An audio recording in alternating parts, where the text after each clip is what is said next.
اور زکوٰۃ کے فرضیت کا انکار کرنے والا کافر ہوتا ہے، اور زکوٰۃ ادا کرنے میں تاخیر کرنے والا بڑا گنہگار ہوتا ہے، وہ گناہ کبیرہ کا مرتکب ہے۔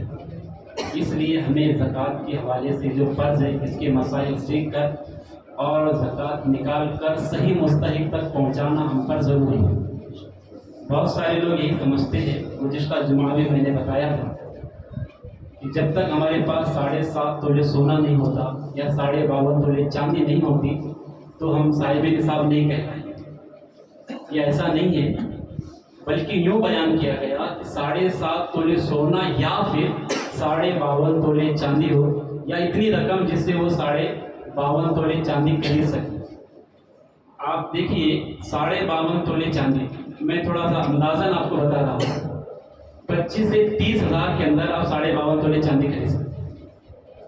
تو ابھی 7.5 تولے تک جانے تک انتظار نہیں کرنا ہے سونا، جو 7.5 تولے، آدھا تولہ سونا بھی اگر آپ کے پاس ہے تو پھر 52.5 تولے چاندی اس میں آتی ہے۔ ایک دور تھا، فقہا فرماتے ہیں کہ 7.5 تولے سونے کی ویلیو اور 52.5 تولے چاندی کی ویلیو دونوں کی قیمت اتنی ہی ہوا کرتی تھی، لیکن جب سونے کا ڈیمانڈ بڑھ گیا اس کے مقابلے میں چاندی کا ڈیمانڈ اتنا نہ بڑھا، تو پھر آج اتنا گیپ آ گیا اس کے اندر کہ صرف آدھا تولہ سونا ہو تو 52.5 تولے چاندی آسانی کے ساتھ آ سکتا ہے۔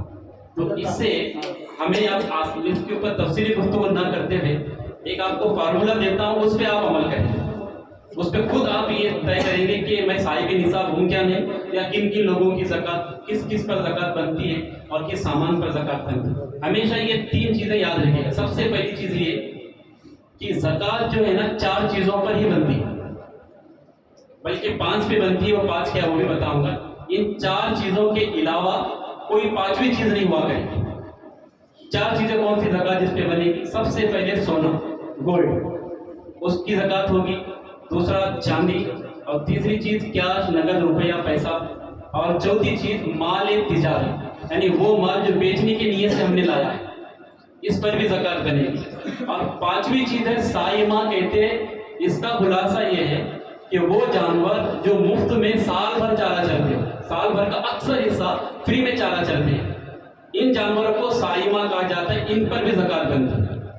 اور شہروں کے اندر خاص کر کے اس طرح مفت میں چارہ جانوروں کو نہیں ملتا، خرید کے لا کر انہیں کھلانا پڑتا ہے۔ تو اس جو 5واں ہے اس کو ڈراپ کرتے چھوڑ دیتے ہیں۔ 4 ہی چیزوں پر ہم گفتگو کریں گے۔ نمبر 1 سونا، چاندی، پیسہ، مال تجارت۔ ہر انسان کو، ہر مسلمان کو بالغ ہے، عاقل ہے، آزاد ہے، تو گھر کا ہر فرد یہ الگ الگ اپنا حساب لگائے زکوٰۃ کا۔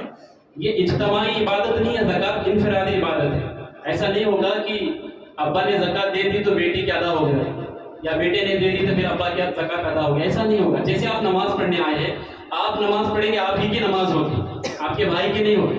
میں نماز پڑھوں گا، میری ہوگی، میرے والد صاحب کی نماز نہیں ہوگی، مجھے میری ہی نماز پڑھنی پڑے گی۔ ایسے ہی زکوٰۃ اس کو ہی دینے پڑے گا جو صاحب نصاب ہوگا۔ اب صاحب نصاب کیسے ہوگا؟ صاحب نصاب کا خلاصہ یہ ہے کہ شریعت نے ایک مال سیٹ کیا ہے، کہ لمٹ سیٹ کی ہے مال کی، یہاں تک وہ پہنچے گا تو صاحب نصاب کہلائے گا۔ لمٹ کیا سیٹ ہے کہ اس کی ضرورت سے فارغ ہو کر، جسے حاجت اصلیہ کہتے ہیں، یعنی جو ضرورت کی چیزیں، گھر ہے، کپڑے ہے، مکان ہے، یہ تمام چیزیں جو ضرورت اس کے لیے آتی ہے، گھر کا راشن ہے، پہننے کے لیے کپڑے ہے، یوز کرنے کے لیے اور بھی دیگر چیزیں ہیں، کوئی الیکٹریشین ہے، کوئی فرنیچر کا کام کرنے والا ہے، کوئی گیریج کا کام کرنے والا ہے، ان سب کے جو اوزار آتے ہیں، جو بھی انسٹرومنٹ ہوتے ہیں، ان سے فارغ ہو کر اس کے پاس اتنا مال بچے کہ جو 52.5 تولے چاندی خرید سکے، تو اب وہ صاحب نصاب ہے۔ اب یہ کرنا ہے ہر فرد کو، گھر کے بالغ ہے، بچہ ہے، بچی ہے، کاغذ قلم لیجئے، بیٹھیے، ایمانداری سے یہ کام آپ کو کرنا ہے۔ سب سے پہلے لکھنا ہے کہ سونا کتنا ہے میرے پاس۔ اب میں ایک ایگزامپل حساب دے رہا ہوں، میرا حساب کرتا ہوں۔ سونا میں نے لکھا تھا، میرے پاس سونا کچھ بھی نہیں، سونے کا ویلیو لکھا 0 لکھ دیا۔ پھر چاندی لکھی، چاندی کتنی ہے میرے پاس، کہا کہ چاندی اتنی، ایک چھوٹی سی انگوٹھی آدھا تولے کی، ہاں چلو آدھا تولہ آپ نے چاندی لکھا، اس کی ویلیو کیا ہے؟ مارکیٹ ویلیو، اور وہ سیلنگ ویلیو نکالا، مارکیٹ ویلیو نکال دیا آپ نے، تو وہ لکھ دی۔ اور اس کے بعد کیش کتنا ہے، نقد، جو آپ نے کسی کو قرضے کے طور پہ دیا ہے، یا آپ کے بینک میں آپ نے ڈپازٹ رکھا ہے، یا پھر آپ کمیٹی ڈالی تھی، BC وغیرہ آپ نے ڈالی تھی، اب اس کے اندر 20,000 30,000 50,000 جمع ہوئے، وہ بھی لکھنا ہے اس کے اندر۔ کیش کے اندر یہ ساری چیزیں آئیں گی۔ اس کے بعد چوتھی چیز ہے مال تجارت، یعنی جو بیچنے کی نیت سے آپ نے مال لایا. اب کچھ بھی لاؤ آپ، یہاں پر وہ مال کا کوئی سلیکٹڈ مال نہیں ہے، جو مال نیت کے ساتھ لائے کہ یہ بیچیں گے ہم اس کو، سیلنگ کی نیت سے لائے ہیں، تو اب وہ مال تجارت کہلاتا ہے. اس مال کی ویلیو لکھیں گے. اب یہ چاروں چیزیں آپ ٹوٹل کریں گے، سونا، چاندی، پیسے، مال تجارت. جب آپ ٹوٹل کر لیے تو سمجھ لیجیے مثال کے طور پر سونا کچھ نہیں تھا، چاندی 2,000 کی نکلی، کیش 20,000 پڑے ہوئے تھے، اور مال تجارت 2 لاکھ کا مال تھا، بیچنے کے لیے لائے تھے. اب کل ملا کر آپ کے پاس 3 لاکھ روپے جمع ہوئے. ٹھیک ہے. اب 3 لاکھ کے اندر اب آگے اسٹیپ یہ ہے کہ کہیں ہمیں قرضہ تو نہیں ہے، کسی سے ہم نے لون نہیں لیا ہے، قرضہ لیا ہے، کسی کو دینا ہے ہم پر، تو پھر وہ قرضہ اس کے اندر مائنس کریں گے. پورا ٹوٹل ہم نے بنایا. اب اس کے اندر جب مائنس کرنے کو جو بچے گا، اگر اتنا بچ گیا کہ جس سے ہم 52.5 تولے چاندی خرید سکتے ہیں، تو اب ہم صاحب نصاب کہلائیں گے. جس تاریخ کو ہم نے اس ٹارگیٹ کو اچیو کیا، 52.5 تولے چاندی خرید سکتے ہیں، یعنی 25 سے 30 ہزار روپے ہمارے پاس جمع ہو گئے، تو اس دن کی تاریخ لکھ کر آپ پھر 1 سال بھر تک انتظار کرنا ہے اس کو. جب 1 سال گزرنے کے بعد، جیسے یہ 20واں رمضان ہے، اگلے سال 20ویں رمضان تک آپ انتظار کریں گے. جب 20ویں رمضان پھر حساب کریں گے آپ، پھر اتنا بچ رہا ہے جس سے 52.5 تولے چاندی آ جائے، تو آپ صاحب نصاب کہہ لیں گے، آپ پر زکوٰۃ واجب ہے، زکوٰۃ دیں. اس طرح کا حساب کرنا ہوگا. ورنہ بہت سارے لوگ یہ سمجھتے ہیں کہ میں بتایا تھا آپ کو کہ 1 سال ملے مجھے فجر کی نماز کے بعد، تو وہ کہنے لگے کہ ہمارے دادا سے، ہمارے دادیوں سے، ہمارے مطلب خاندان سے سلسلہ چلتا ہوا آیا ہے، اللہ نے بہت دیا ہے ہمیں، مگر ہم لوگ زکوٰۃ سے بچنے کے لیے ہمارے گھر والے یہ کرتے ہیں کہ سونے کو 7.5 تولے ہونے دیتے ہی نہیں. جب 7.5 تولا ہوتا ہے بیچ بات کے وہ مائنس کر کے 7 تولے تک لا کے رکھتے تھے. چاندی کو 52.5 تولے چاندی ہونے دیتے ہی نہیں، اس کو 2 تولے بیچ کے 50 تولے کے اندر ہی، یعنی اس ٹارگیٹ کو سیٹ ہونے دیتے ہیں. تو اسی لیے ہم پر زکوٰۃ نہیں. ایسا نہیں ہوگا، بلکہ یہ چاروں چیزیں جوڑی جائیں گی. چاروں چیزیں جوڑنے کے بعد اگر اتنی رقم آتی ہے آپ کے 52.5 تولے چاندی خرید سکتے ہیں، تو آپ صاحب نصاب ہے. کھلا یہ ہے کہ اگر کوئی عورت کے پاس آدھا تولے میں سونا ہے تو وہ صاحب نصاب بن جائے گا، کیونکہ سونے کو چاندی میں کنورٹ کرنا پڑے گا. سونے کو چاندی میں کنورٹ کرنا ہے.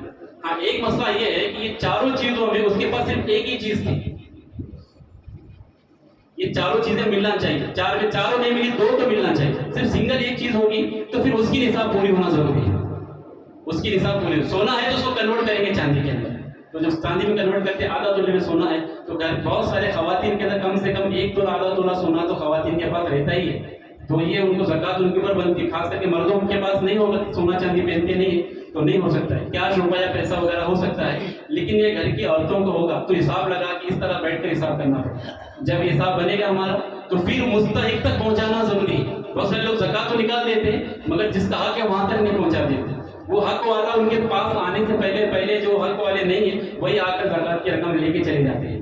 پھر ہوتا یہ ہے کہ زکوٰۃ صرف نکالنا ضروری نہیں، مستحق تک پہنچانا ضروری ہے. میرے استاد ہیں، وہ کہتے ہیں کہ میں ایک مرتبہ ایک بہت بڑے امیر کبیر شخص کے گھر پہ گیا، تو وہ یہ شکایت کرنے لگے کہ ہمارے گھر میں کا سونا غائب ہو جاتا ہے، ہمارے گھر میں لاکر میں سے پیسے غائب ہو جاتے ہیں.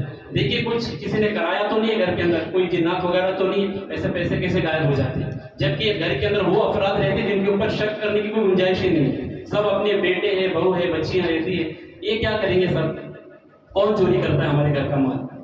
تو وہ میرے استاد کہتے ہیں کہ میں نے ان سے کہا کہ آپ زکوٰۃ نہیں نکالتے، شاید زکوٰۃ نکالتے میں صحیح سے نہیں نکالتے. انہوں نے کہا نہیں، میں صحیح سے زکوٰۃ نکالتا ہوں، بلکہ صحیح سے نہیں، میں بہت احتیاط برتتا ہوں زکوٰۃ نکالنے میں. جیسے اگر میری 1 لاکھ روپے زکوٰۃ بنتی ہے، میں 1,10,000 نکالتا ہوں، ایکسٹرا نکالتا ہوں، تاکہ حساب کرنے میں کوئی غلطی نہ ہو جائے. احتیاط کے ساتھ میں نکالتا ہوں. تو پھر آپ فرمائیں کہ پھر آپ مستحق تک نہیں پہنچاتے. وہ اس لیے کہ نبی پاک صلی اللہ علیہ وسلم فرماتے ہیں جس مال کی زکوٰۃ نکالی جائے تو وہ اللہ کے امان میں آ گیا. وہ مال اللہ اس کی حفاظت فرمائے. اب وہ مال نہ چوری ہو سکتا ہے، نہ دنیا کا کوئی پانی اس کو ڈبو سکتا ہے، نہ دنیا کی کوئی آگ اس کو جلا سکتی ہے، نہ بڑے سے بڑا ڈاکو چور اس کو نہ چوری کر سکتا ہے، نہ ڈکیتی ڈال سکتا ہے. تو جب اگر تمہارے گھر کا مال چوری ہو رہا ہے زکوٰۃ نکالنے کے باوجود بھی، تو اب شک یہ ہے کہ یہ مستحق تک زکوٰۃ پہنچ نہیں رہی ہے، قبول نہیں ہو رہی ہے، اسی لیے یہاں پر یہ گڑبڑی ہو رہی ہے. کیونکہ اللہ کے محبوب نے فرمایا اگر تم یہ چاہتے ہو کہ زکوٰۃ کا جو معنی ہے نا، لغوی معنی یہی ہے کہ اس کے اندر پھلنا پھولنا پاکیزگی طہارت کا پایا جاتا ہے. یعنی جس مال کی زکوٰۃ نکالی جائے وہ مال پاکیزہ ہو جاتا ہے، اور پھر وہ مال بڑھتا ہے، اس کے اندر برکتیں ہوتی ہیں، وہ مال کمی نہیں ہوتی، برکت ہوتی ہے. یہ اللہ کے نبی کا وعدہ ہے. تو جب تمہارے مال کے اندر زکات نکالی جا رہی ہے تو وہ چوری ہو رہا ہے، تو اب مستحق تک زکات نہیں پہنچے گی. یہ مستحق تک زکات پہنچے گی، وہ خود حفاظت میں آئے گا اور اس کے اندر برکت آئے گی. تو میرے آقا علیہ الصلوۃ والسلام کے پیارے دیوانوں، خلاصہ کلام یہ ہے کہ حساب سے زکات نکالی. جس طرح ہم نے بتایا گھر کے اندر ہر فرد بیٹے کا جو بالغ ہے، لڑکا ہے لڑکی ہے، بہت ساری عورتیں اپنے بچیوں کے نام پہ گہنے بنا کے رکھتی ہیں، زیورات بنا کے رکھتی ہے کہ آدمی بچی چھوٹی کل بڑی ہوگی آئے گی. جب اس کے نام سے وہ زیورات ہے تو وہ زکات نکالے گی. بچی اگر وہ بالغ ہوگی تو ہر سال اس کے اوپر زکات بنتی رہے گی. جو جس کا مالک ہوگا وہی نکالے گا. ایسا نہیں ہوگا کہ بھائی بچی اور کیا نکالے گی، اس کا ذریعہ نہیں کمانے کا. تو زکات مال کی محبت کو نکالنے کا ذریعہ ہے.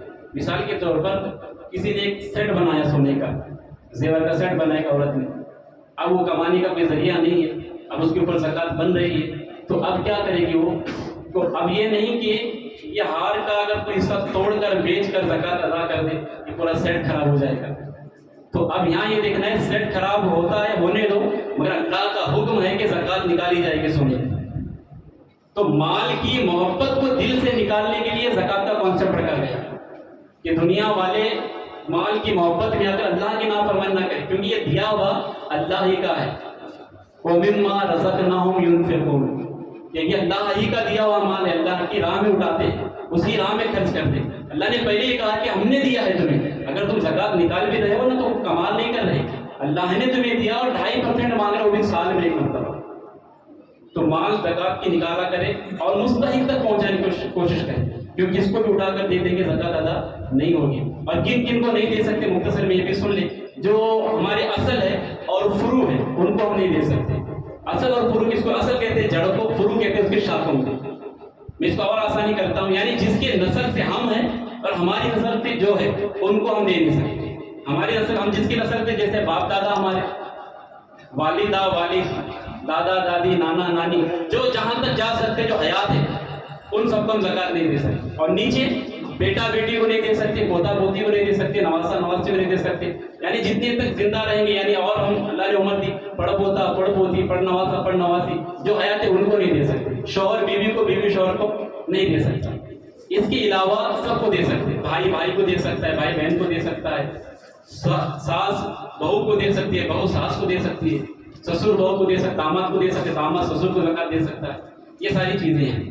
تو اس کو اور مزید معلومات حاصل کرنا چاہتے ہیں تو آپ فرصت سے کسی عالم سے یا ہم سے رابطہ کریں، اس کے اندر ڈیٹیلس آپ کو ملے. لیکن بتانا یہ ہے کہ زکات نکالنا ہوگا، ورنہ نہیں نکالیں گے بہت بڑا عذاب ہوتا ہے اس کا. بلکہ یہاں تک کتابوں میں آیا کہ اگر کسی نے زکات نہیں نکالی، جس کے اوپر زکات واجب ہوتی ہے، تو اس کی نماز بھی قبول نہیں ہوتی. جبکہ نماز ایک الگ عبادت ہے، زکات ایک الگ عبادت ہے. لیکن قرآن پاک کے اندر تقریباً 82 مرتبہ زکات اور نماز کو ساتھ میں ملا کر ذکر کیا گیا. وَأَقِیمُوا الصَّلَاةَ وَآتُوا الزَّکَاۃَ، نماز کا بھی ذکر اور زکات کا بھی ذکر.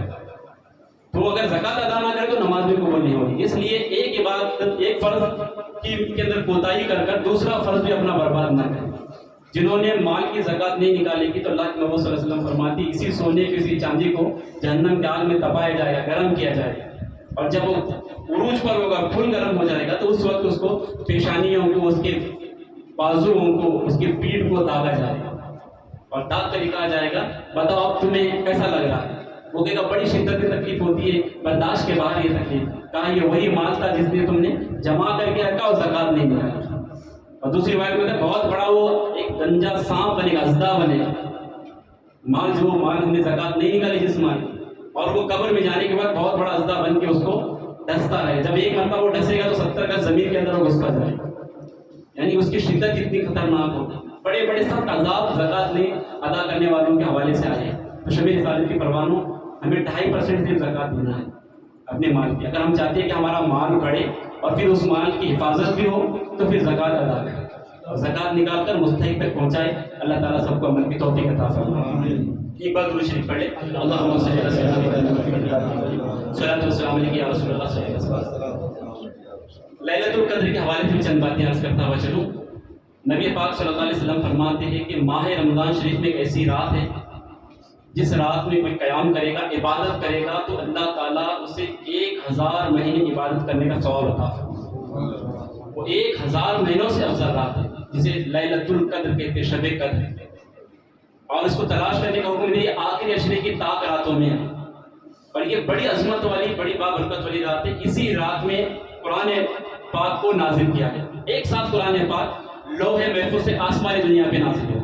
پھر اس کے بعد بتدریج 23 سال کے عرصے میں نبی پاک صلی اللہ علیہ وسلم کے سینے مبارک پر وقتاً فوقتاً نازل ہوتا رہا. 23 سال کا عرصہ پورا رہا، مگر ایک ہی ساتھ میں لوح محفوظ سے آسمانی دنیا پر لیلۃ القدر کی شب میں نازل ہوا. اور اسی شب میں جنت کے اندر درخت لگانا بھی شروع ہوئے. اور یہی وہ شب ہے جس میں حضرت آدم علیہ السلام کی جسد خاکی کو بنانے کی جو مٹیریل لگتا تھا وہ سارا اسی دن جمع ہوا. یہ بہت ساری فضیلتیں اس رات کو ہے. تو ہمیں چاہیے کہ لیلۃ القدر کو تلاش کریں، اس رات میں عبادت کریں. اچھا، یہ ایسا کیوں ہوا کہ یہ مثال یہ کیوں دی گئی کہ 1000 مہینے افضل ہے؟ 900 مہینے بھی ہو سکتے تھے، 800 مہینے بھی ہو سکتے، 1100 1200 بھی کیسے کہا جا سکتا تھا. تو آقا علیہ السلام نے 1000 مہینوں کا ذکر کیوں کیا؟ تو امام غزالی علیہ السلام فرماتے ہیں وہ یوں تھا کہ خود نبی پاک صلی اللہ علیہ وسلم نے بنی اسرائیل کے اللہ کے بنی جن کا نام حضرت شمون رحمۃ اللہ تعالیٰ علیہ تھا، ان کا ذکر خیر فرمایا. آپ کے اعمال کے حوالے سے، آپ کی شان کے حوالے سے بیان فرمایا کہ انہوں نے 1000 مہینے تک مسلسل روزے رکھے اور رات میں 1000 مہینے تک مسلسل عبادتیں کی اور حالت روزہ میں جہاد کرتے تھے، کفاروں سے جنگ کیا کرتے تھے. اور اللہ نے قوت و طاقت ایسی دی تھی آپ کو کہ کفار کے تمام حربے آپ پر ناکام ہوتے، کفار آپ کو زیر نہیں کر سکتے. مگر انہوں نے کیا یہ کہ آپ کی بیوی کو دنیا کی لالچ دے کر کہا کہ آپ کو کچھ نہیں کرنا ہے، دنیا کی تمام دولتیں عزتیں تمہارے قدموں میں لا کر ہم ڈال دیں گے اور تمہارے شوہر کو ہمارے حوالے کرنا ہے، قید کر کے اپنے حوالے کرنا. اب جب دنیا کی لالچ آتی، آقا علیہ السلام نے یہ بخاری شریف میں فرمایا کہ میرے بعد مجھے اس بات کا ڈر نہیں کہ میری امت شرک میں مبتلا ہو، یعنی شرک کرے گی اس کی مجھے فکر نہیں. میری امت شرک نہیں کرے گی میرے بعد. کہا مجھے اس بات کا ڈر نہیں کہ وہ شرک کرے گی، ڈر اس بات کا ہے کہ میرے بعد میری امت دنیا کی محبت میں مبتلا ہو. اس بات کا مجھے خوف ہے، اس بات کا مجھے ڈر ہے. اور جس بات کا آقا نے ڈر کہا ہماری توجہ تو ہے ہی نہیں، اور جس بات کے حوالے سے ڈر ہے ہی نہیں اور لوگ اسی پر نہا دھو کے پڑے رہتے کہ یہ شرک ہے، وہ شرک ہے، یہ شرک ہے. ایسا نہیں ہے. آقا علیہ السلام نے فرما دیا کہ میرے بعد میری امت شرک نہیں کرے گی. کیا کرے گی؟ کہا مجھے ڈر اس بات کا ہے کہ دنیا کی محبت میں مبتلا ہو جائے. ہمیں اپنے گریبان میں جھانکنا ہے کہ ہم اس دنیا کی محبت میں مبتلا تو نہیں ہے. دنیا کی محبت میں مبتلا ہو کر نمازوں سے، شریعت سے، دین سے، قرآن سے، سنتوں سے دور تو نہیں ہو رہے. ہم اپنے آپ پر غور کریں، دوسروں پہ انگلیاں بعد میں اٹھائیں. تو میرے آقا علیہ السلام کے پیارے دیوانے، میرے آقا علیہ السلام فرماتے ہیں کہ جب ہوا یہ کہ جب دنیا کی لالچ ان کی عورت کو دی گئی تو انہوں نے کیا کہ آپ کو جب رات میں آپ سو گئے، جب غلبہ آپ کا نیند کا تاڑی ہوا آپ پر، تو اس نے قید کیا، رسیوں سے باندھ دیا ہاتھ پر. جب آپ بیدار ہوئے تو آپ نے ہلکی سے حرکت دی تو سارے وہ رسیاں میں ٹوٹ گئی، سب آزاد ہو گیا. وہ حیران رہ گئی کہ اتنی مضبوط رسیوں سے میں نے باندھا تھا اور یہ آزاد ہو گئے. تو آپ نے ارشاد فرمایا کس نے مجھے باندھا تھا؟ عورت کہنے کی بڑی چالاک تھی، اس نے کہا کہ حضرت میں نے آپ کو باندھا تھا، آزما رہی تھی، دیکھ رہی تھی کہ آپ کتنے طاقتور ہے. تو آپ مسکرائے، بات وہیں کی رفع دفع ہوگی. ایک پھر دوسرا موقع آیا تو اب اس نے رسیوں سے نہیں زنجیروں سے باندھ دیا، جنجیروں سے، لوہے کی موٹے موٹے جنجیروں سے اس نے باندھ دیا.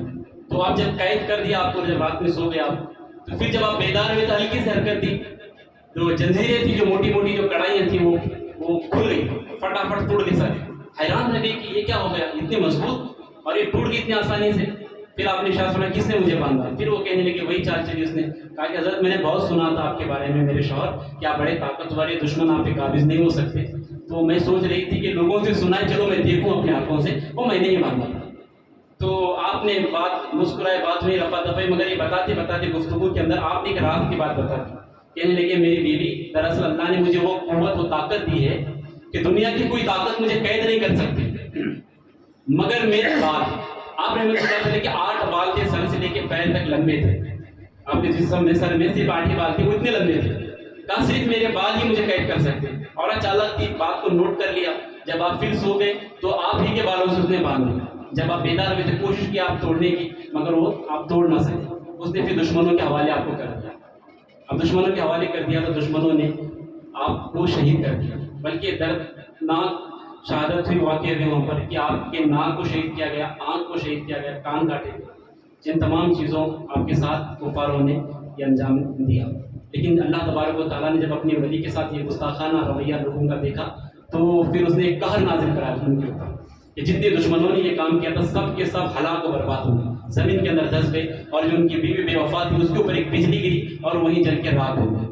یہ واقعہ بیان کرتے ہوئے میرے آقا علیہ الصلوۃ والسلام خود آپ کے چشمان مبارک سے آنسو بہے تھے کہ یہ دشمنوں نے یہ واقعہ ان کے ساتھ یہ معاملہ پیش کیا. اب اس واقعے کے مکمل ہونے کے بعد صحابہ اکرام نے سرکار کے بارے میں عرض کیا، یا رسول اللہ صلی اللہ علیہ وسلم، آپ حضرت شمون رحمۃ اللہ تعالی کی روزوں کی عبادت کی مدت بیان کر رہے ہیں. وہ 83 سال ہوتے، 1000 مہینے اگر کنورٹ کرے سال میں تو اتنی لمبی عمر ان کی ہوا کرتی تھی، 400 سال 500 سال کی عمر ہوا کرتی تھی. اتنی عبادتیں کر کے ہم سے آگے نکل جائیں گے، جبکہ ہماری جو ہمارے 60-70 سال کا ایوریج ہے، ہم اس سے آگے ہم کیسے رہیں گے؟ اتنی عبادت ہم نہیں کر پائیں گے. عبادتوں میں دوسری امت محمدیہ صلی اللہ علیہ وسلم سے آگے نکل جائے گی. تو یہ فکر آقا علیہ الصلوۃ والسلام کو جب ہوئی تو آقا رنجیدہ ہوئے. حضرت جبرائیل علیہ السلام سورہ قدر انا انزلناہ فی لیلۃ القدر یہ سورت لے کے نازل ہوئی اور کہا کہ محبوب آپ کو رنجیدہ ہونے کی ضرورت نہیں ہے، اللہ تبارک و تعالیٰ آپ کی امت میں ایسی رات عطا فرمائے گا، اس رات میں اگر آپ کی امت عبادت کرے گی اللہ کو راضی کرنے کے لیے تو حضرت شمون رحمۃ اللہ تعالی کی جو 1000 مہینے کی عبادت ہے اس سے زیادہ انہیں ثواب عطا ہے. اسی لیے یہ 1000 مہینے کا ذکر یہاں پر کیا گیا. تو میرے آقا علیہ الصلوۃ والسلام کے پیارے دیوانوں، ہمیں چاہیے کہ ہم اللہ کی عبادت کریں، اس رات کو تلاش کریں. آج کی رات بھی تاک راتوں میں 21 23 25 27 29 یہ تاک راتیں ہوتی ہیں، ان کے اندر عبادت کر کے اس رچب کی برکتوں کو حاصل کرنے کی کوشش کریں. اللہ تعالیٰ ہم سب کو عمل کی توفیق عطا فرمائے، کہنے سننے میں جب غلطیوں سے معاف فرمائے. استغفر اللہ ربی من کل ذنب واتوب الیہ وما علینا الا